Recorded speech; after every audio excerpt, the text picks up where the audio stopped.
Estamos a terminar este mês em que nós estamos a falar acerca deste mais de Deus, em que Deus não somente quer que nós sejamos impactados temporariamente com uma manifestação do seu poder nas nossas vidas, mas que haja uma transformação de quem nós somos. Quando Jesus iniciou a sua igreja aqui na Terra, lá longe, ele manifestou uma forma que a igreja devia de ser. O modelo, nós podemos dizer assim. Esse modelo era um modelo em que, primeiramente, havia aquela manifestação do Espírito Santo sobre cada pessoa. Nós vimos isso no Pentecostes, em que o Espírito Santo foi derramado sobre todos, em que todos começaram a falar outras línguas, estavam cheios de poder, cheios de autoridade. E depois começou a desenvolver uma certa forma de reunir, uma certa forma de uma vida cristã, que era quase como se fosse um modelo ou uma forma, aquele plano inicial, aquela forma original de Deus de desenvolvimento da igreja. Ao longo de toda a história, depois houve várias mudanças. Uma forma em que a igreja ficou quase organizada, se nós podemos dizer organizada demais, em que queriam que a igreja fosse aquele religião universal sobre todo o Império Romano. Então houve aquela globalização do cristianismo sobre todo o mundo conhecido naquela altura. Isso inevitavelmente criou uma certa limitação pelo mover do Espírito Santo. Porque cada vez que nós tentamos controlar o Espírito, organizar o Espírito, nós bloqueamos o seu mover. É como agarrar num punho de água nas mãos. Não consegues. Aquilo vai escorrer pelas mãos. Estás a tentar limitar o mover de algo que é fluido, que é líquido. E a mesma coisa com o Espírito Santo. A humanidade tentou trazer uma certa ideia, uma certa forma, uma certa formatação de como é que o cristianismo, o desenvolvimento das liturgias ou tradições religiosas, como é que isso devia parecer. E aos poucos e poucos, a luz da igreja, ou o poder do Espírito Santo, manifestação de quem Deus é, começou a desvanecer. Agora eu estou a dizer isto de uma forma muito rápida, de todo um processo histórico que aconteceu. Mas depois de algumas centenas de anos, começou a haver algumas discussões acerca de realmente qual é que era o propósito da igreja. Se realmente a fé cristã devia ser dessa forma ou aquela forma. Em que surgiu várias discussões, várias discussões no seio da igreja.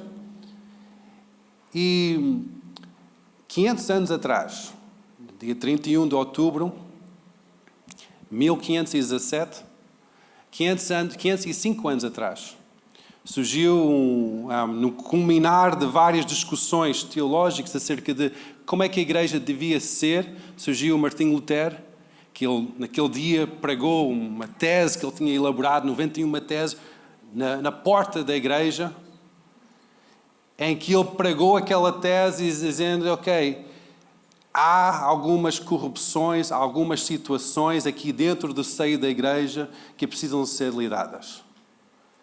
E nós podemos dizer, ok, isto foi uma certa revolta, uma certa coisa que aconteceu, mas isso foi algo que confrontou o sistema religioso daquela altura, que é o sistema que estava a dizer que, por causa de um certo tipo de, resumidamente, por causa de um certo tipo de pagamento ou formas de obter o favor, uma pessoa conseguia obter o perdão dos seus pecados. Então havia uma certa corrupção dentro da igreja, tentar pagar favores para poder obter perdão dos pecados. E nós podemos ver que a igreja, ao longo desses anos todos, desses 1500 anos, fugiu do padrão, do modelo da igreja, que nós chamamos de igreja primitiva ou a igreja original, o modelo original, em que nós vimos que todos partilhavam tudo, havia uma comunhão, havia oração em conjunto, havia uma livre expressão dos dons de Deus, não havia aquelas divisões entre hierarquias, mas havia uma honrar, a servir uns aos outros. É que eu consigo ver que ao longo neste confronto que nós chamamos a reforma, neste confronto, Deus estava a tentar trazer um despertar à sua igreja, à estrutura da igreja, para voltar ao plano original.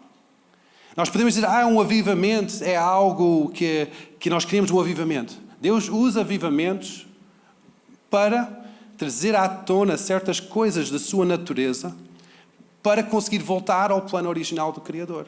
Ao longo de toda a história mais moderna, depois desta altura da Reforma, havia vários momentos em que houve vários avivamentos, em que cada avivamento era característico de certas manifestações do poder de Deus que foram reflexos no plano original de Deus na primeira igreja. Todas as manifestações que nós vemos nos grandes avivamentos que têm acontecido nos últimos 500 anos têm sido todas manifestações daquilo que a igreja já era no início, é que nós vemos que Deus está a trazer de volta o que foi perdido para que a sua noiva se apresente perante o noivo, sem mácula, sem ruga, pura e santificada, completa.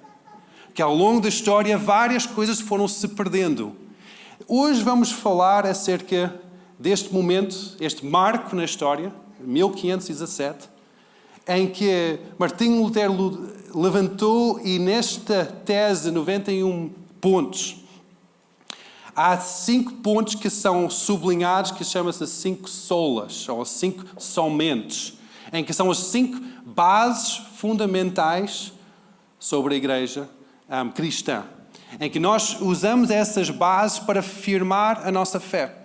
O que tinha acontecido é que no meio da igreja ortodoxa e católica foi criada uma liturgia religiosa e perdeu-se o fundamento, perdeu-se aquele alicerce da fé e começou a desviar em caminhos que eram caminhos fora da vontade de Deus.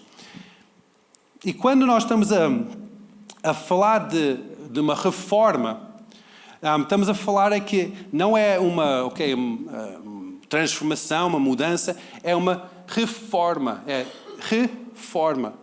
É voltar à forma inicial. À forma que era suposto ser. Deus traz um avivamento para trazer uma reforma. Deus traz um despertar para ver uma transformação.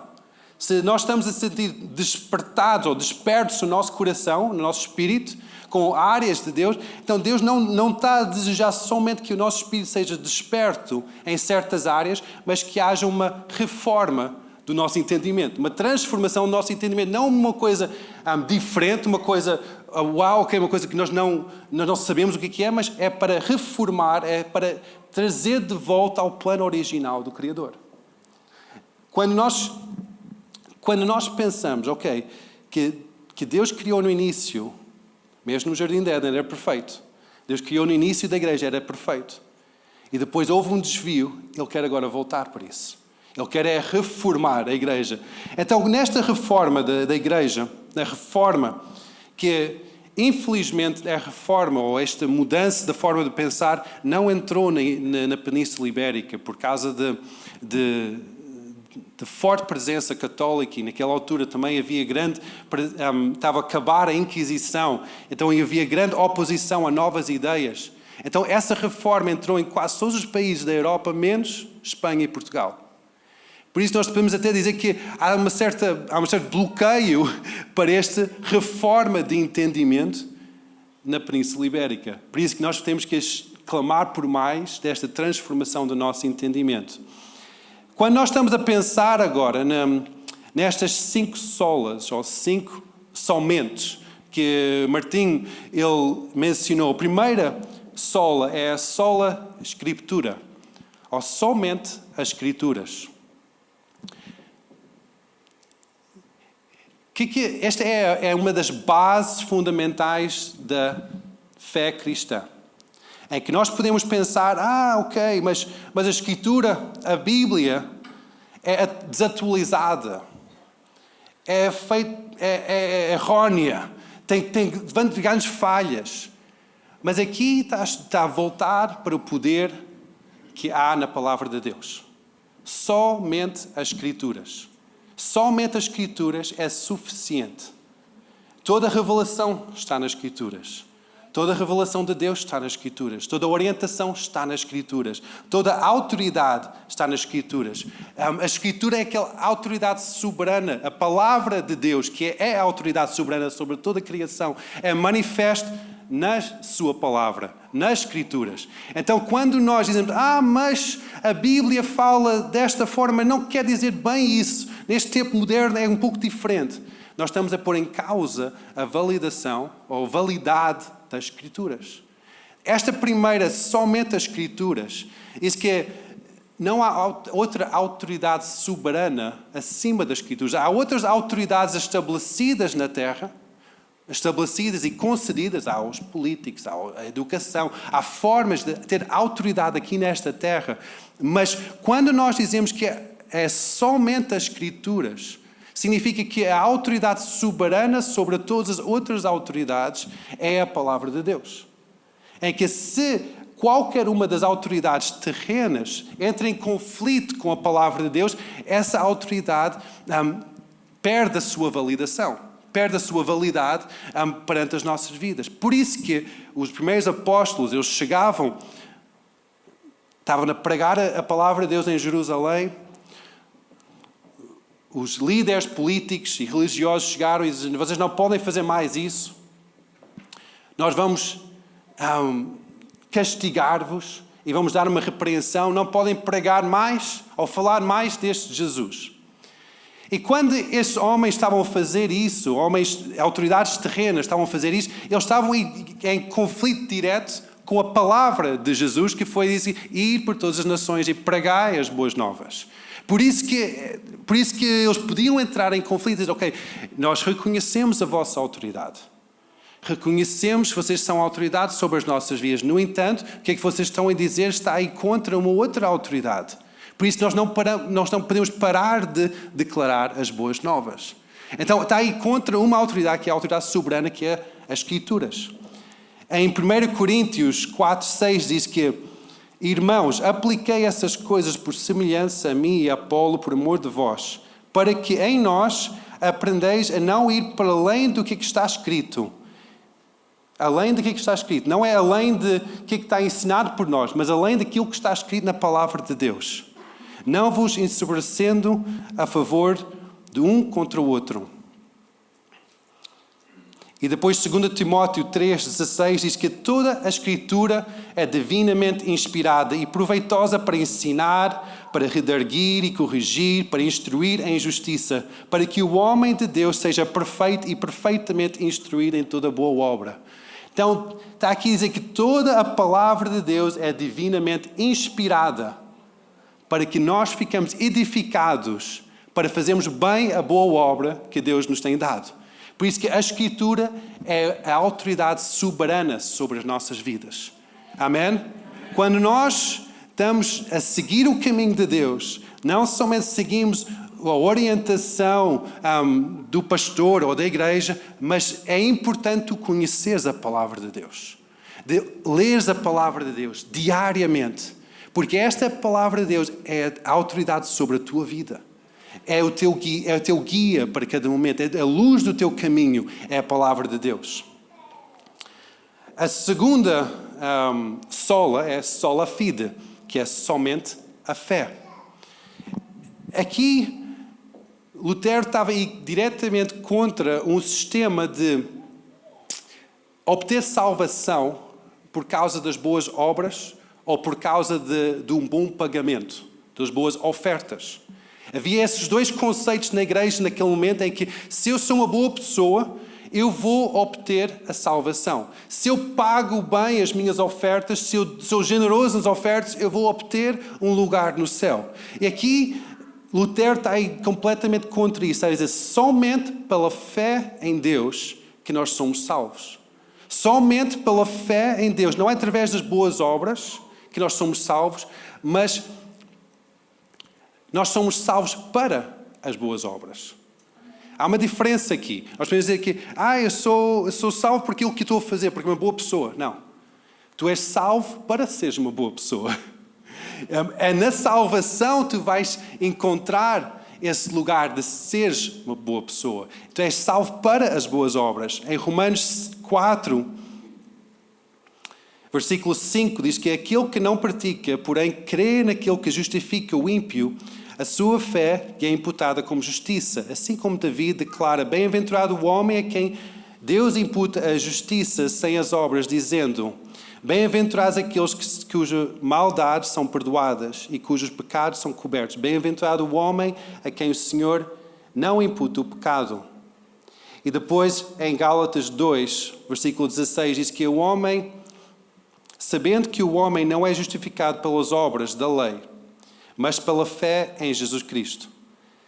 Temos também crido em Jesus Cristo para sermos justificados pela fé de Cristo e não pelas obras da lei, porquanto pelas obras da lei nenhuma carne será justificada. A fé é somente em Cristo.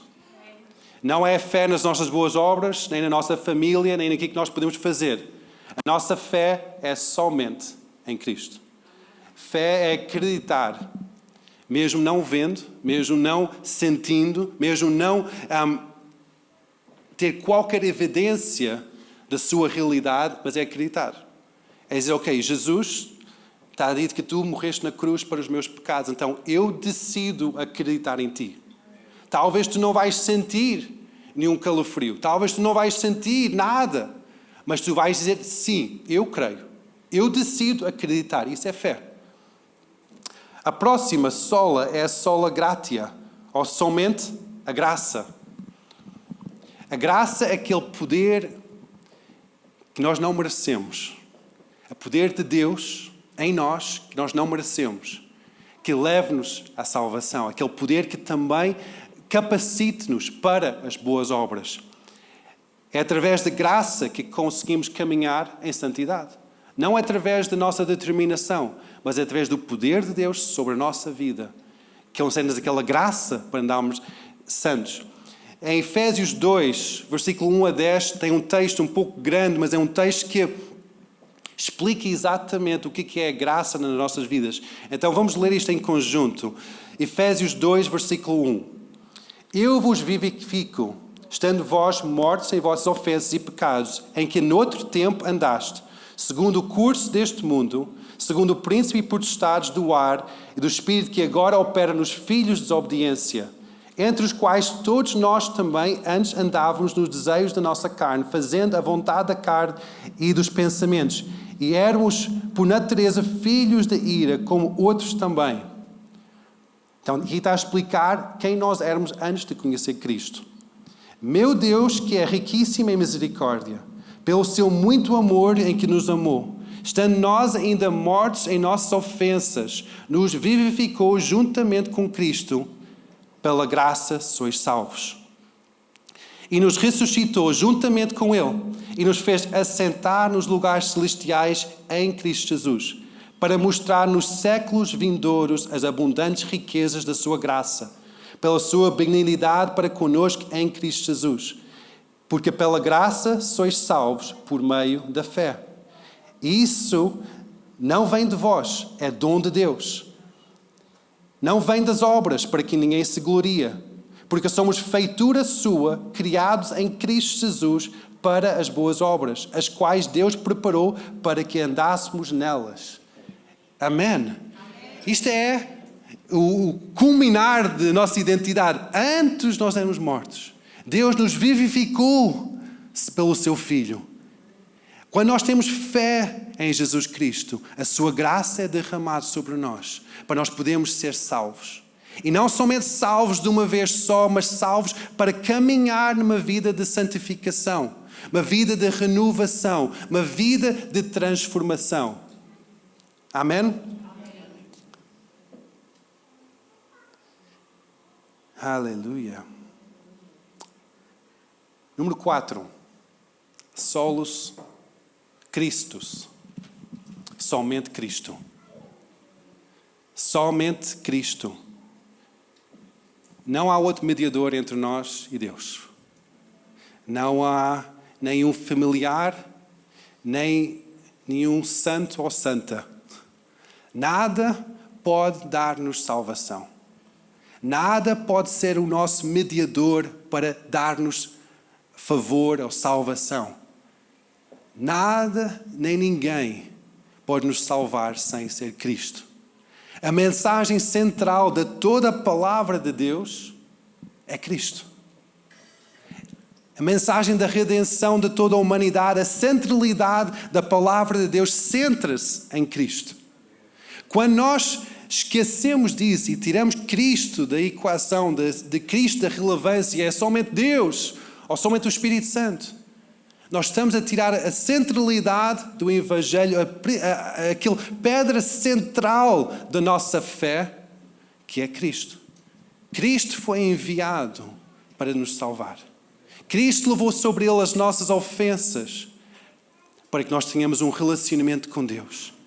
Foi Cristo que ressuscitou dos mortos para darmos uma nova vida. Foi Cristo que disse que toda a autoridade que recebi nos céus e na terra, por ide, que deu-nos a autoridade para sermos testemunhos. Cristo é o centro. Mesmo Jesus próprio disse, em João 14, diz que eu sou o caminho, a verdade e a vida. Ninguém vem ao Pai senão por mim. Nós podemos dizer, Jesus estava muito centrado em ti mesmo, mas o Evangelho é isso mesmo, é centrado em Jesus. Não há outra forma de ver a coisa. É centrado em Jesus. Se nós dizem, é porque eu estou numa boa igreja que eu sou salvo. Não. Tens um relacionamento com Jesus? Sim, então és salvo. Eu falo muito acerca de Deus, mas tu tens um relacionamento com Jesus. Se tens um relacionamento com Jesus, és salvo. Cristo é o centro de tudo. É o centro de todas as outras coisas. Aleluia. Colossenses 1,18 diz que ele, está a falar de Cristo, de Jesus, é a cabeça do corpo da igreja. Então quer dizer que Jesus é a cabeça e a igreja, feito por várias congregações pelo mundo fora, é o seu corpo. É o princípio e o primogênito dentre os mortos, para que em tudo tenha a preeminência. Jesus é o centro, Ele é a cabeça. Nós podemos dizer, eu foco em Cristo, mas eu não gosto da igreja. Nós estamos a focar somente na cabeça, mas estamos a esquecer o corpo. Estamos a adorar uma cabeça flutuante, sem o corpo. A cabeça é a sua igreja. Quando nós dizemos que eu amo Jesus, automaticamente nós vamos amar a igreja. Se não pomos em causa nosso amor para Jesus. Porque se Ele é a cabeça do corpo, não podes amar a cabeça mais do que amas o corpo. Porque é um só. Por isso que Cristo é o centro, que junta tudo, junta todos nós. Junta tudo, porque é a sua presença. Ele é o centro de tudo. E o quinto sola, é soli Deo glória. Somente a Deus a glória. Somente Ele é merecedor de toda a glória, de todo o louvor, de toda a honra. Somente a Ele, digno de toda a adoração.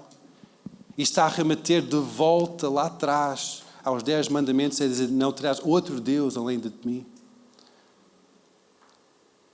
Em que aqui, novamente, Martinho está a voltar ao plano original que Deus tinha para a humanidade, que especialmente para a igreja, era para dar glória a Deus.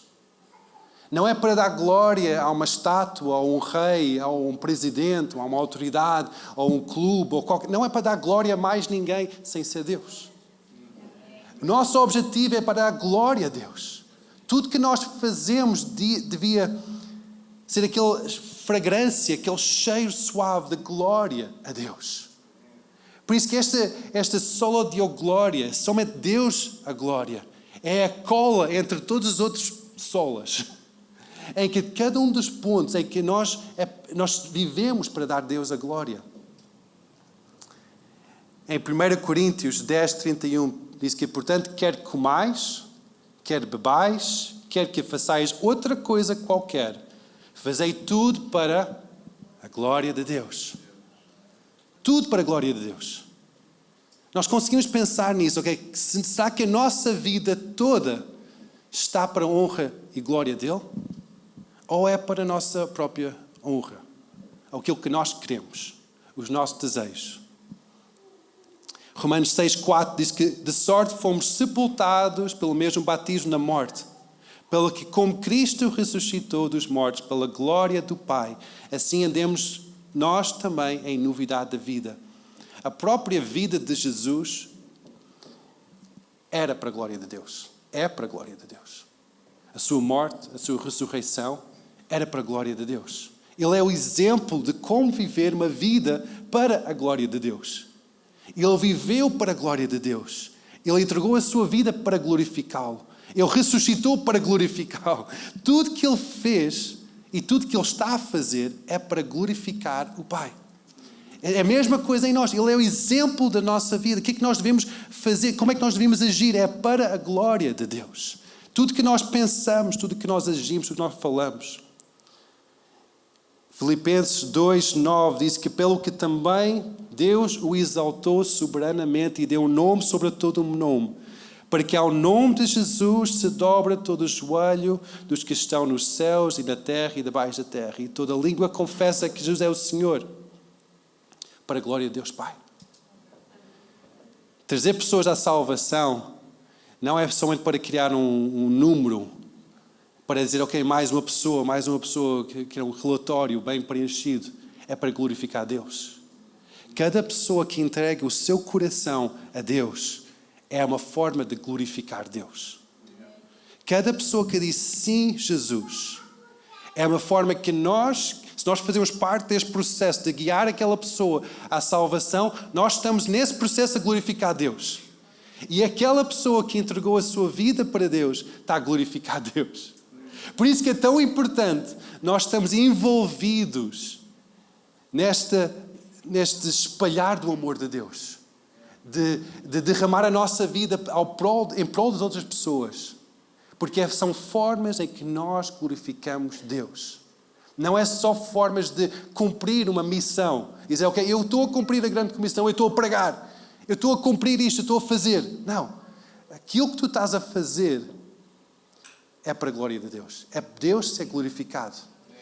Glorificar Deus não é somente cantar músicas, é uma forma de glorificar Deus. Não é somente uma adoração em congregação, em coletivo. Isso é uma forma de glorificar Deus. Mas cada coisa que tu fazes, a forma que tu lidas com o teu irmão, com a tua irmã, a forma que tu lidas com a tua esposa, o teu esposo, a forma que tu lidas com o teu patrão ou os teus empregados, a forma que tu lidas no autocarro ou no trânsito, cada área da tua vida pode ser para glorificar Deus. E quando nós fazemos isso, o seu reino está a estender.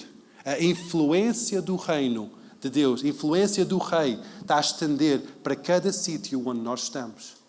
E quando Martinho Lutero trouxe estes 5 solas, estes 5 princípios, e pregou estes 5 princípios à porta da igreja, ele não somente estava a fazer uma afirmação, um confronto à estrutura religiosa que estava a dominar toda a cultura nessa altura. Ele estava a dizer, não, pessoal, nós temos que voltar. Temos que voltar ao plano original. Eu estou aqui a ler as Escrituras e temos que voltar ao plano original. Por isso que logo a seguir a este momento começou um mover de tradução da palavra de Deus, do latim para o alemão e para o inglês, para a língua daquela altura que toda a gente falava. Porque era tão importante voltar às Escrituras, para que cada pessoa entendesse a vontade de Deus. Nós precisamos neste momento, talvez nós estamos a viver já de um benefício desta reforma e de várias reformas, vários avivamentos que trouxe uma mudança de ambiente e o entendimento do que é o cristianismo. Talvez nós já experimentamos vários momentos de avivamento, de avivar. Mas Deus quer que haja uma reforma do nosso entendimento. Voltar à forma original. Voltar ao plano original de Deus. Em que no plano original de Deus não há o eu, mas há o nós.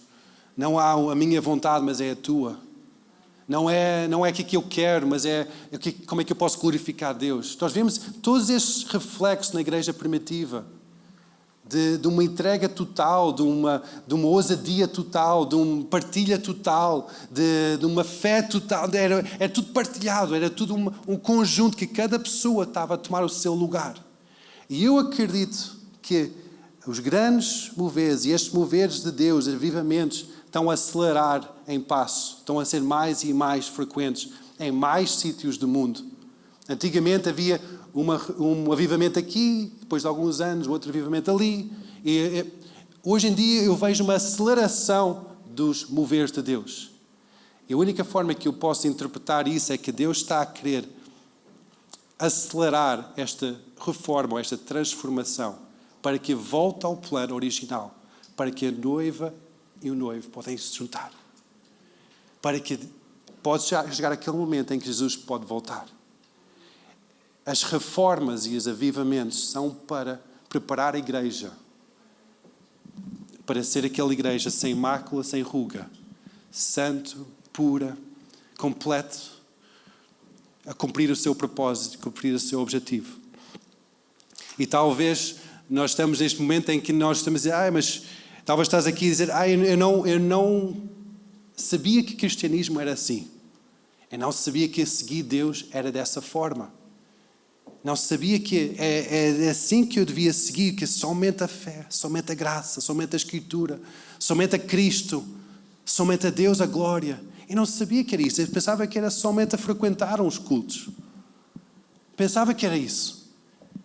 Hoje é o dia que depois de dizer assim, eu decido firmar a minha vida sobre este alicerce da fé. Esse alicerce da palavra de Deus, da graça de Deus. Eu decido tomar este passo e dizer, sim, Deus, eu quero firmar a minha vida. Mesmo no meio dos ventos e das tempestades à minha volta, eu quero firmar a minha vida sobre os alicerces da salvação. Vamos ficar em pé. Vamos a preparar para terminar esta reunião e para construir qualquer edifício de uma forma sólida, precisa ter um alicerce, um fundamento sólido. Para construir a tua vida de uma forma sólida, uma forma em que não vai ser abalado com as crises e dificuldades. Tu precisas de construir a tua vida sobre um fundamento sólido. E o único fundamento sólido nesta terra é Deus. Não há outro fundamento. Não há outro alicerce sem ser Cristo, sem ser a sua palavra. E a forma que tu entras neste lugar de receber esta salvação, receber esta esperança na tua vida, de, ok, a minha vida não vai ser abalada no meio da dificuldade e da tempestade, é quando tu dizes, eu tenho fé em ti, Jesus. Eu tenho fé, somente fé. Se tens estado nestes dias, nestes momentos da tua vida em que sentes que tu não tens tido a fé, não tens tido essa estabilidade, não tens tido esta determinação, em que a tua vida parece ser só levada pelos ventos, em que não há essa consistência, tens que afirmar a tua vida em Cristo. Dizer, eu creio em ti, Jesus. Eu creio em ti, que tu és o Filho de Deus vivo e tu entregaste a tua vida por mim, para que eu possa ser salvo, perdoado e que tenha uma esperança.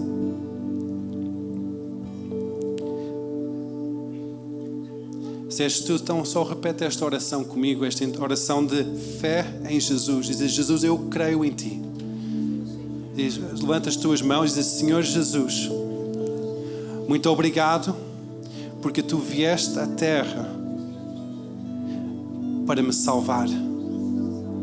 Obrigado porque tu morreste na cruz para me salvar.